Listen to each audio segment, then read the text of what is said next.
settings.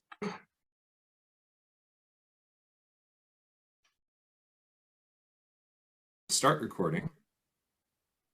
Okay, I'm going to mute everybody that isn't me. So don't take it personally. A lot of you are muting yourselves. Thank you. Let's see, where am I here? I hope this is entertaining to future generations because it is fun on Zoom. Okay, I think I'm not muted and I think everybody else is muted. Miracle of miracles. Okay, our next task is to show you my slideshow. And I'm going to share my screen, which is that. Oh my goodness, can everybody see it?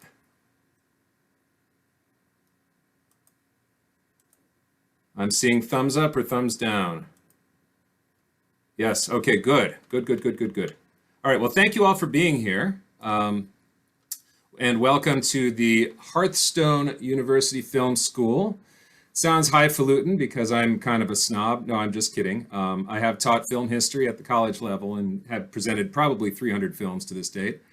I want to thank the Hearthstone Movie Committee who helped pick the movie and helped pick me as the presenter.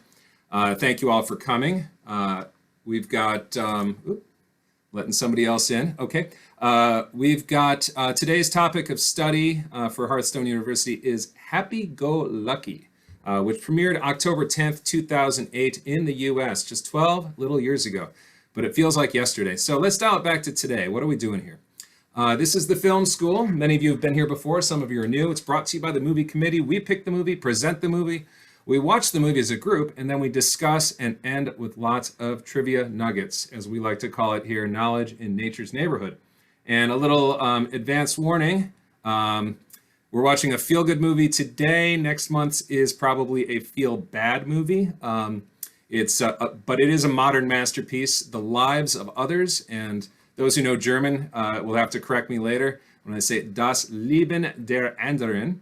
1984, East Berlin, an agent of the secret police conducting surveillance on a writer and his lover finds himself becoming increasingly, easy for me to say, absorbed by their lives. This won the Oscar for Best Foreign Film, and it's considered the number 57 movie of all time on the Internet Movie Database, which means a lot because it has a lot of users. And the most meaningful thing, of course, is that it has the Hearthstone Movie Committee endorsement. So that's right here, presented by little old me, July 28th. Let's dial it back to 2008. It doesn't seem that long ago, but in a lot of ways, in the last year we've had, it seems like 100 years ago. We've got Usain Bolt and Michael Phelps breaking world records on land and sea, so to speak, in the same year. Dmitry Medvedev is sworn in as the third president of the Russian Federation and appoints our dear friend Vladimir Putin as Russian prime minister. Democratic U.S. Senator Barack Obama is elected as the 44th president of the U.S., and U.S. Senator Joe Biden is elected the 47th vice president. Obama is the first African-American president-elect, and another famous first is Airbnb. You can see in your upper left-hand screen a somewhat famous local Airbnb that I've never stayed at, but that is a Washington Airbnb. We also see the first of the Marvel Cinematic Universe movies, Iron Man, but Slumdog Millionaire will win Best Picture. So, today's movie was nominally nominated for Best Writing Screenplay written directly for the screen. That's Mike Leigh. He is an auteur, meaning he writes and directs and leaves everything with his own personal stamp. And you can see a lot of auteurs have not won Oscars here. It actually lost the Oscar to Milk for that honor. And as we know, Oscar isn't always wise. Alfred Hitchcock, you can see pointing at you in the middle of the screen, never won. Our buddy Kubrick, King Vidor, Clarence Brown, who did National Velvet, Yearling. He was actually Greta Garbo's favorite director. Charlie Chaplin, Sidney Lumet, Orson Welles. In fact, he was booed every time Citizen Kane was nominated that year. Lubitsch, one of my favorite directors, Ernst Lubitsch. Although his acolyte Billy Wilder did win some Oscars. Fritz Lang never won an Oscar. Robert Altman, John Barrymore, Edward G. Robinson, Cary Grant, Rosalind Russell, Deborah Kerr, Marilyn Monroe, Lauren Bacall, who we studied last month, and Akira Kurosawa. So on and on and on. None of them have won Oscars. I mean, there's honorary, but at the time, none of them won Oscars. To this point in 2008, Mike Leigh had directed some 20 films and TV shows, 1988's High Hopes being his first feature. This will be his 9th in 2008. He's a big deal in Britain, although he's mostly unknown here. He's the chairman of the London Film School and was made a Fellow of the British Film Institute in recognition of his outstanding contribution to film and television culture. He's been nominated for 6 Oscars, all lost, for Vera Drake, Secrets and Lies, Topsy Turvy. Lots and lots of wins and nominations, somewhere over 100 there, mostly from critics. And we know and maybe love him for deep social dramas like Naked. Got lots of attention for Secrets and Lies. We saw how nasty Sally Hawkins and Timothy Spall could be in All or Nothing. And then shortly after, we'd watch them in, or we'd watch Sally Hawkins in today's film. But here, Mike Leigh is doing something different. He's delivering us a deceptively frothy fantasy way out of line with almost all of the work of this auteur responsible for Vera Drake.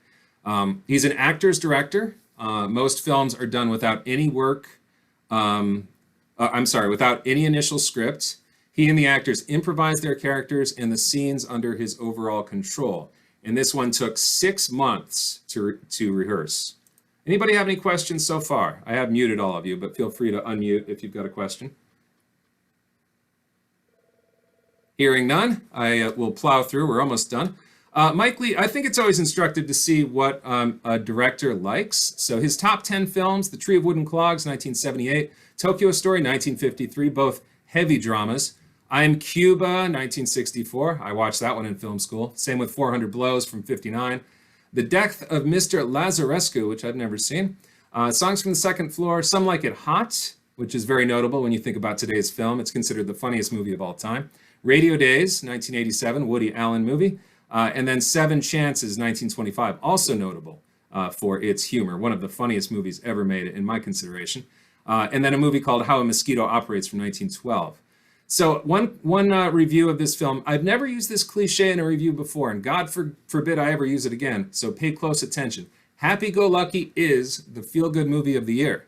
That's the Houston Chronicle. Any questions before we launch into it? Feel free to tap the space bar and talk, or you can click the unmute. We're almost done. We're on the last slide, the patented Hearthstone Movie Committee while you watch look for slide. So think about how it's the feel-good movie of the year and how it's kind of deceptive. Think about Liam Lacey of the Globe and Mail said, as refreshing as it is to find a movie that leaves you smiling, it's something much rarer to discover a film that makes you think about what a commitment to happiness really means. So how this deceptively frothy film deserved more recognition, think about that. And how this film, written and directed for the great Sally Hawkins, this is her breakout role, is a Hearthstone Movie Committee, according to Gary Ness, masterclass in acting. He's one of the committee members, and he called it that. And he said, how would you like to do that? And I said, how would you like to do it? And he said, I don't really want to present it, but I want you to. So that's how we got into this mess. And think about how this director, known for serious British working class family dramas about misfits, pulled this film off from his background and from his influences. So think about all those things, and the tagline is the one movie this fall that will put a smile on your face. So I'm going to do a new share of how it was received. Sally Hawkins won the Golden Globe and the Silver Berlin Bear at Berlin, where it premiered. Mike Leigh was nominated for the Golden Globe. Best Supporting Actor, Eddie Marsan, and Best Supporting Actress, Alexis Zegerman at the British Independent. It won my favorite award, Most Enjoyable Film from Theater Owners in Norway. Mike Leigh won Best Director from the New York Film Critics Circle and the National Society of Film Critics, as well as Best Writer. Why he didn't get more recognition outside of that circle is little problematic. It won Best Picture at the Satellite Awards and from the National Press. This is back in 2009. Hawkins won the Golden Bear at Venice, and it's for the year. It's on most top tens and a few top ones. Bunch of wins, bunch of nominations, a ton of reviews. 100% of top critics like this film. And let's go around, the few of us remaining, and say our name and thumbs direction, although your names are on the screen, and then we can start discussing. So, Ellen, it says I cannot turn on my video because the host has stopped it. Uh-oh. Let's try that. Does that work? I can't start my video either. Yep, that's my fault. As I said, there have been technical difficulties today. I would say 75% of them were my fault. All right, so thumb direction, Don and May. Up. All right, your thumbs are both visible. Bob is to the side, okay. And what about Mary? I can't see Mary. I don't see a thumb. Oh, it's sideways also. Okay. Okay. That would be better if we had watched the film sideways. I can't The film was very jerky, Alan. Oh, it was? The quality of the film was, or at least our reception of it was rather jerky. Oh, sorry about that. That was a technical difficulty that was not my fault. Bev, Okay. I can see you now. What's your thumb direction? Up. Okay, and Steve? Okay, are you there with your better half, or are you by yourself?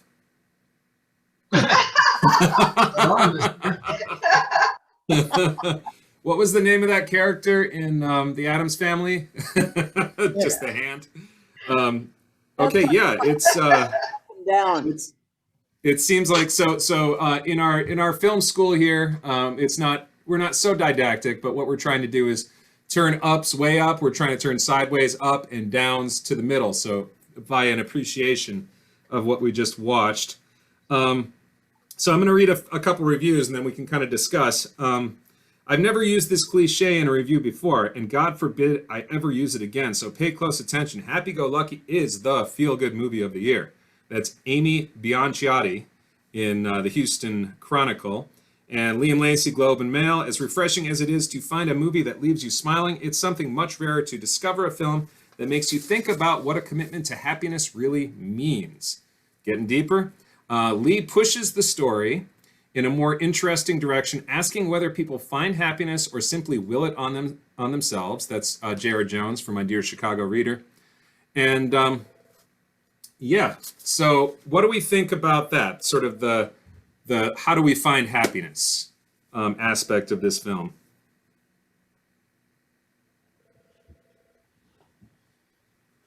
Well, I found it rather dark. Mm-hmm.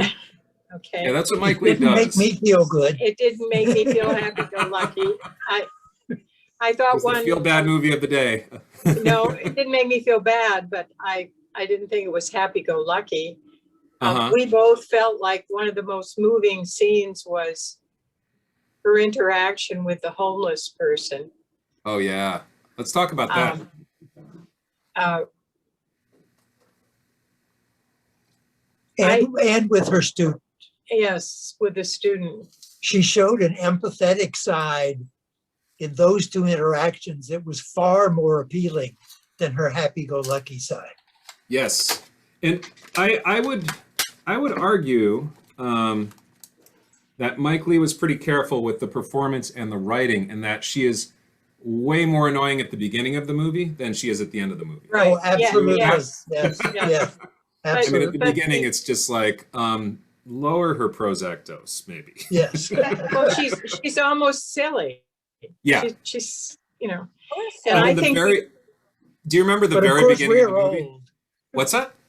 We're old. Yeah, we've seen more. Do you remember the beginning, how it starts? Because the beginning of the film colors everything we see.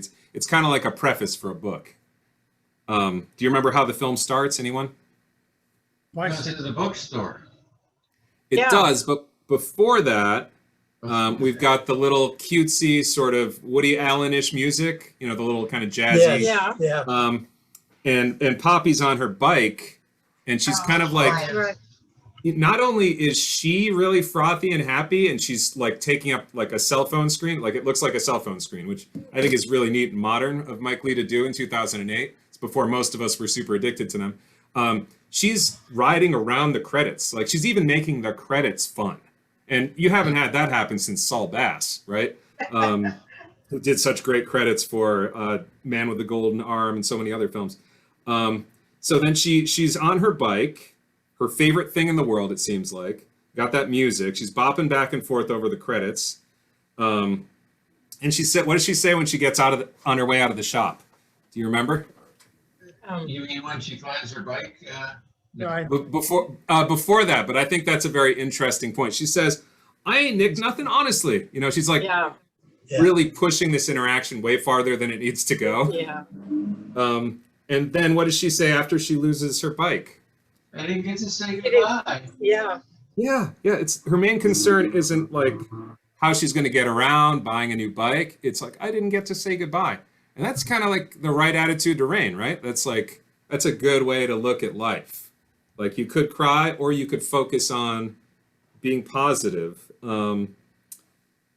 So yeah, it's that deceptive froth because there is darkness underneath it, right? And it is how do you find your happiness?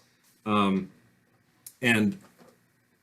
what about Poppy and Scott, the En-Ra-Ha driver? Well, I'll never forget En-Ra-Ha when I'm making a turn now. Bob and I are going to say it to each other. En-Ra-Ha. En-Ra. I hope this movie didn't scar you too much. But she sees when he's towards the end, when he's like, not the end, it's like middle end, when he's like, lock your windows, right? Or lock your doors, Yeah. right? And she's like, are you kidding me? That's when she starts to see sort of the chink in his armor, right? She sees him as a racist. But towards the end of that, she still laughs at it. And she's like, what gets out of the car, makes fun of him a little bit. I'm watching you. And then, you know, the dog walks by. Hello, doggy. You know, it's my terrible British accent. My kids make fun of me all the time for it. But then she, you know, then she's too like hanging out with her friends and whatever other fun things she does. And I think that her philosophy is kind of never to waste a moment. Like there isn't a moment there that's wasted. Like she's not passive, right? I thought that was really, I noticed that really a lot on this watch. What did everybody else see?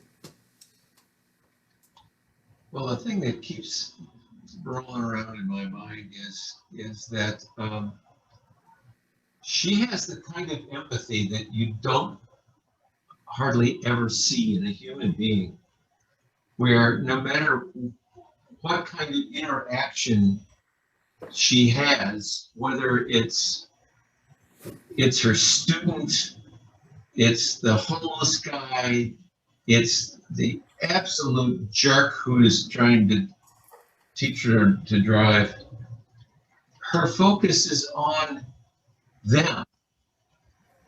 And even when the Scott projects all of his own anger and all of his own inadequacy and all of the things that he hates about himself onto her, she doesn't stab back at him. Yeah.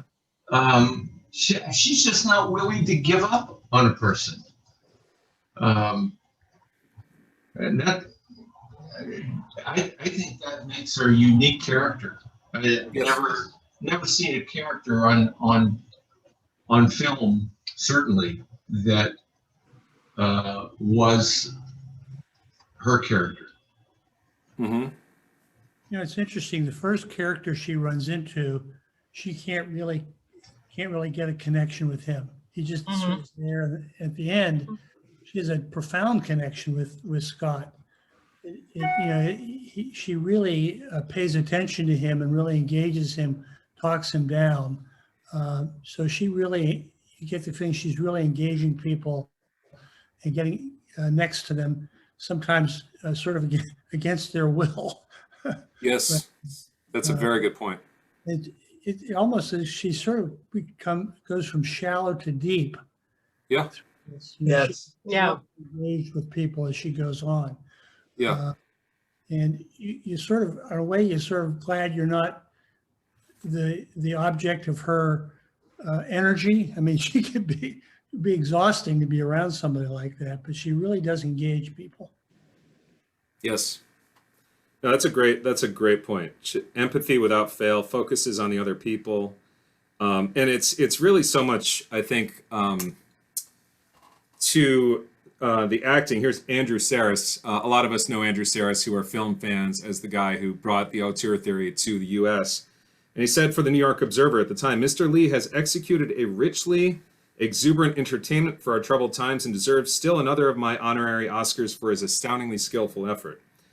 Kenneth Turan said, the way these two characters react to each other while staying completely in character displays Leigh's method the way nothing else can. And that's Scott and Poppy. Sally Hawkins had been in movies before, including Leigh's Vera Drake and Woody Allen's Cassandra's Dream, but this is her star-making role. She was named Best Actress at Berlin 2008. I will deliberately employ a cliche. She is a joy to behold. That's Roger Ebert. So many actors, in my mind, overdo sad. Like sad equals deep. And you don't get a lot of Oscars for funny movies. And it's something that's bothered me for a long time. I think it's much harder to be happy and to show a range of emotion, which Poppy does in this film. Sorry, Johnny Depp. Pretentious deep doesn't equal good acting. But what do we think of this acting? And what do we think of Mike Leigh on the floor with his Panamorphic camera? This is his first movie in 235.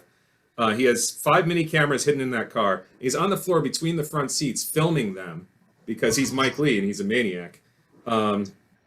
With funds, $1.2 million from the National Lottery. All those beautiful England locations. Maybe some of you noticed them. Camden Locks, Camden Market, Regent's Park. I wrote these down. I haven't been there. Stroud Green, Finsbury Park, Turnbull Park, Southend-on-Sea in Essex. What do we think of just kind of the way the whole thing is presented to us? Like, how does he use style to convey meaning? How does he use 6 months of rehearsal to create this authentic feeling that we're all, like, we feel this movie? And I think that's what Steve was getting at. We haven't felt that, and Don also. We don't feel a character like that super frequently. In Mike Leigh movies, how many have seen another Mike Leigh movie? I'm not sure. Have we? Secrets. Oh, yes. Yeah, we did. see Secrets and Lies is yeah, it's a little dark. It's a lot darker. But but there are other movies you don't want to get to know his characters. Like Naked, that is a movie. There's a great Criterion print of that one. It's one of his early movies. It is disturbing. But Well, what do we think about sort of the way he influenced? the way he's set it and filmed it, it has an intimacy Mm-hmm. that I find unique. I thought the scenes in the car, I mean, you could almost feel the tension. It was you were so much a part of the action. Yes. I thought Scott did a great job. Yes. Yes. That was a real piece of acting. Yeah. Yeah, he played a character in Little Dora called Panks, and it was hard for me to dissociate him from that particular character. I don't know if you've seen that or not, but another intense character. Little Dora. I'll have to look that up. I haven't seen that one. Yeah, the acting got a lot of notice with good reason, and his actors always get a lot of notice. Leslie Manville. I said his name in the intro. I forget. It's kind of the big heavy-set guy. Timothy Spall. Sally Hawkins. He kind of created Sally Hawkins. His actors get a lot of credit because he rehearses them for 6 months, and he allows them to improvise. Like almost every one of those lines in the car was improvised. They're like, oh, hey, there's somebody on a bike. Oh, hey, there's that. Here's that. Like, I think those 2 people on the bike were part of the show, but, they were responding to things outside in addition to having their conversation that they'd just been playing with for the last 6 months. So there is an authenticity to the characters that just, it makes you feel like you're there with them, and it makes it feel more real, I think. There's so much of it too that's sort of a duel. There are so many pairs of interactions between characters, sort of pairs off. Few crowd scenes, but I think most of it's driven by the two, whether it's her partner, Guy or Scott or whatever. It's just there's sort of these pairs all the time. Yes, that's true. That's true. There's a little party scene with her friends that has a few people, but most of the scenes are one-on-ones with certain friends or frenemies like Scott. That's really, that also adds the intimacy. That's a really good point. I have to go, but I just want to make one last comment about Sally's character. Okay. She's a person who has actively chosen joy, and that can be very hard work sometimes. That's a very good point. To keep finding that and looking for it. Right. And I think, and I know you have to go, I want to get the next point out and then I'll get to trivia. She's not childish and irresponsible like her sister Helen says, right? She's focuses on the positive, like the old song, accentuate the positive. And at the end, she takes the keys from Scott, which I think is really significant, right? She's got that agency. She hands them back in the end, but she's fully in control at that point. So it's actual, it's metaphorical. And then she's on the boat. You keep on rowing, I'll keep on smiling. And I feel like that makes it, I hate doing this because I think film is its own art, but that makes it feel like with the character growth and the arc, it makes it feel kind of like a good novel to me because her character has grown. Her character has developed to where she's got more power and she's, I want to see Get Happy, not Get Happy, Happy Go Lucky. The French called it Be Happy. I want to see a number 2 and see what happened to her. I guess we'll see. Any other thoughts, discussion items? So I have just a little bit of trivia. I think probably this character has mastered the art of being in the moment. And so she has found this way of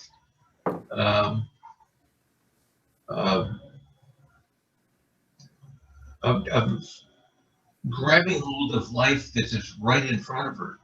I mean, in the scene, where is she? She's somewhere, and it's a sad moment. She looks out the window and she says, "Oh, aren't those beautiful clouds?" I mean, she responds that way. She's not necessarily worried about tomorrow and next week. Any worry she has is about these other people in her life and worrying for them. Yes. And what she can do to help. I want to be like her. So true. Yeah, as a teacher, she had good attributes for being a teacher. Yes, that's an excellent point. Good modeling, right? Yeah.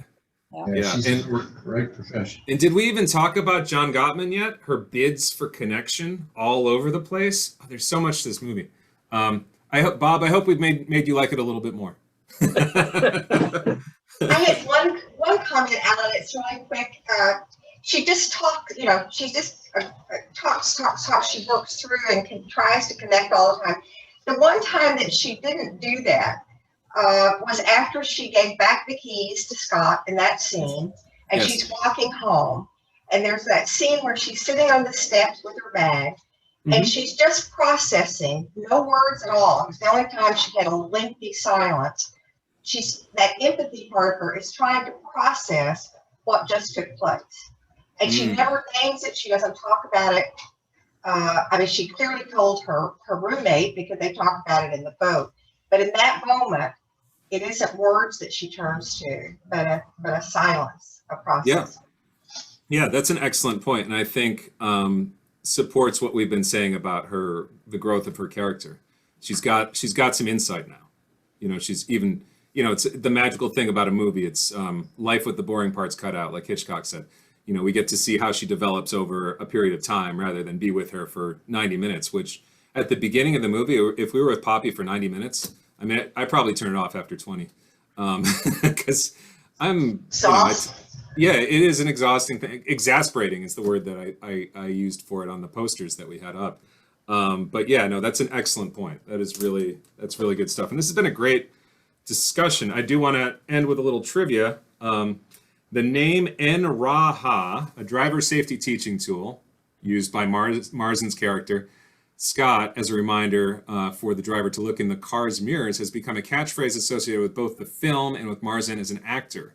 During a lesson, Scott explains to Poppy, as you know, that NRAHA is a fallen angel and refers to the all-seeing eye at the top of a golden triangle formed by a car's rear view mirror and side mirrors. Scott tells Poppy, you see, you will remember NRAHA till the day you die, and I would have done my job. The name NRAHA was invented by Marzin during his improvisational preparation for the film, inspired by a recording of the English occultist Aleister Crowley. It's interesting. And Marzin found it very hard to shake his character. Like during the entirety of this film, he felt very unpleasant. And so he tried to stay out of character. And Hawkins, on the other hand, like De Niro and other great actors, stayed in character the whole time. And she actually became really good friends with Alexis Zegerman during the filming. And they went to the Golden Globe ceremony together for where she won. The next film that he did, Mike Leigh, as a director, is, in my opinion, I think it might even be better than this. It's called Another Year. And then Hawkins, of course, we all know and love her in the Oscar-winning Shape of Water that came out a few years back. And then next for our little club is the Lives of Others. So that's the Stasi in 1984, East Berlin, and another Oscar winner, another Hearthstone Movie Committee endorsement. And then I believe Carl Sloan's going to do Smiles of a Summer Night in August. And then after that, if anybody wants to do something, I'm very open to anybody playing their favorite, or heck, you could even do your least favorite movie and say, let's look at all the bad things in this movie and laugh about them. Anybody have any final? Then you'd have to watch it again. Anybody have any final questions, thoughts, hopes, fears, ideas? So I think May and I have seen The Lives of Other People. I think it was in the Soot Festival in the last few years. But I'll know when we started.